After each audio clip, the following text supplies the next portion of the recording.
Hello, today we'll be speaking about communication. I found a great quote by Jim Rohn which said, effective communication is 20% of what you know and 80% of how you feel about what you know. Based on this quote, I'll be able to inform you and help you on how to communicate in a workplace, with people in general, and even with children. Not only that, but I can give you some great tips on how to improve your communication skills with other people. Let's start by looking at the basic information about communication. Communication is where you're trying to get your message across or to someone else's point of view. The main reason of communication is more than just exchanging information. It's about understanding the emotion and intentions behind the information that is given to you. As well as being able to clearly convey a message, you need to also listen in a way that gains the full meaning of what is being said and makes the other person feel well heard and understood. What can be stopping you from communicating properly is stress, lack of focus, inconsistent body language, and negative body language. Tips to become a great listener is to focus fully on the speaker. You cannot listen in an engaged way if you are constantly checking on your phone or thinking about something else. You need to focus on the moment-to-moment experience to pick up the importance of nonverbal cues in a conversation. Second, favoring your right ear. The left side of your brain contains for both speech comprehension and emotions. Favoring your right ear can help you better detect the emotional nonsense of what someone is saying. Third is avoid interruptions or trying to redirect the conversation to your concerns. It is important to listen and pay attention to what the reader is saying and to show the interest of what is being said. Nod occasionally and smile at the person and make sure your posture is open and inviting. After learning all this information, now you need to assert yourself. Being assertive means expressing your thoughts, feelings, and needs in an open and honest way. While standing up for yourself and respecting others, it does not mean being aggressive or demanding. Now that you know the basics about communication, let's touch base on how this can help you in a working environment. When communicating with a friend is completely different when you're having a conversation with a coworker or boss. The process is explained by Alison Doyle in Communication Skills for a Working Place. To be able to communicate effectively with the superior, colleges, staff essentials, no matter what industry you're working, workers in a digital must know how to effectively convey and receive messages in person as well as via phone, email, and social media. These communication skills can help you get hired, land promotions, and be able to succeed throughout your career. Basically, all you need to know is these 10 skills. 1 is listening. Take the time to practice active listening. Active listening involves paying close attention to what the other person is saying, asking clarified questions, and replacing what the other person is saying to ensure understanding. 2 is nonverbal communication. Hand gestures and tone of voice all color the message you are trying to convey. 3 is clarity and conclusion. Good verbal communication means saying just enough.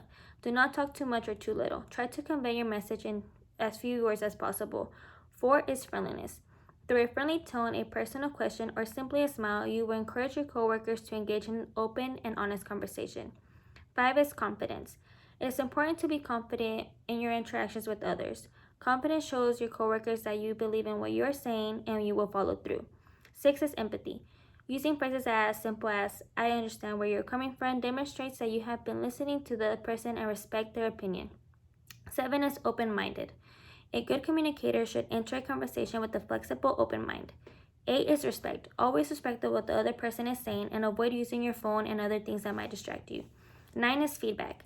Being able to receive and give feedback appropriately is an important communication skill. And lastly, 10 is picking the right medium. An important skill is to simply know what form of communication to use, for example, via phone, email, or face-to-face conversations.